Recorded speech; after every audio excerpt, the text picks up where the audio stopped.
ಆಕಾಶದ ನೀಲಿಯಲ್ಲಿ ಚಂದ್ರ ತಾರೆಗಳ ತೊಟ್ಟಿಲಲ್ಲಿ ಬೆಳಕನಿಟ್ಟು ತೂಗಿದಾಕೆ ನಿನಗೆ ಬೇರೆ ಹೆಸರು ಬೇಕೇ, ನಿನಗೆ ಬೇರೆ ಹೆಸರು ಬೇಕೇ.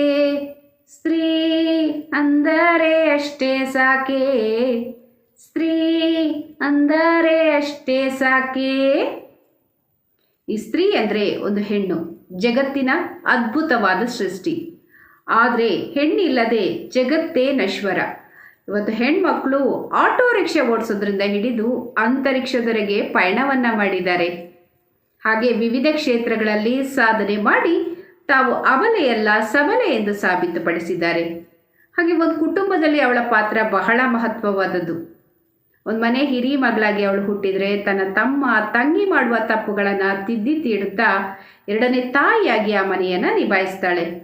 ಅದೇ ಕಿರಿ ಮಗಳಾಗಿ ಹುಟ್ಟಿದರೆ ಮುದ್ದಿನ ಮಗಳಾಗಿ ಆ ಮನೆಯ ನಂದಾದೀಪವಾಗಿರ್ತಾಳೆ. ಮುಂದೆ ಅದೇ ಹೆಣ್ಮಕ್ಳು ಮದುವೆಯಾಗಿ ಗಂಡನ ಮನೆಯಲ್ಲಿ ಮನೆ ಮನವನ್ನು ಬೆಳಗುವಲ್ಲಿ ಯಶಸ್ವಿಯಾಗ್ತಾರೆ. ಮುದ್ದಿನ ಮಡದಿಯಾಗಿ ಸೊಸೆಯಾಗಿ ಮಕ್ಕಳ ತಾಯಿಯಾಗಿ ಅವಳು ಮಾಡುವ ಕರ್ತವ್ಯ ಅದು ಯಾವ ಕೆಲಸಕ್ಕೂ ಕೂಡ ಕಮ್ಮಿ ಇಲ್ಲ. ಗಂಡನ ಕಷ್ಟ ಸುಖಗಳಲ್ಲಿ ಪಾಲ್ಗೊಳ್ಳುತ್ತಾಳೆ.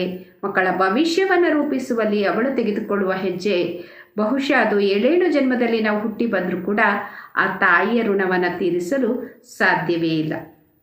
ತಾಯಿ ಇಲ್ಲದೆ ಜನ್ಮವಿಲ್ಲ, ಹೆಣ್ಣಿಲ್ಲದ ಮನೆ ಇಲ್ಲ, ಸ್ತ್ರೀ ಇಲ್ಲದೆ ಜಗವೇ ಇಲ್ಲ.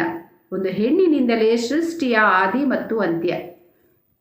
ಹಾಗಾಗಿ ಹೆಣ್ಣನ್ನು ತುಂಬ ಗೌರವದಿಂದ, ಪ್ರೀತಿಯಿಂದ, ಕಾಳಜಿಯಿಂದ ನೋಡ್ಕೊಳ್ಳಿ.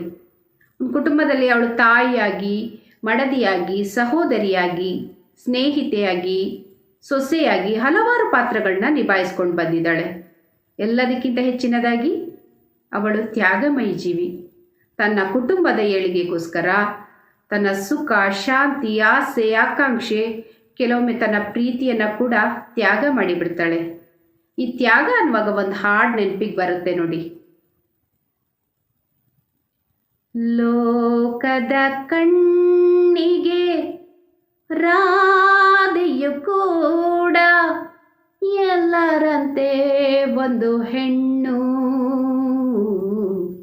ನನಗೋ ಆಕೆ ಕೃಷ್ಣನು ತೋರುವ ಪ್ರೀತಿಯು ನೀಡಿದ ಕಣ್ಣು, ಪ್ರೀತಿಯು ನೀಡಿದ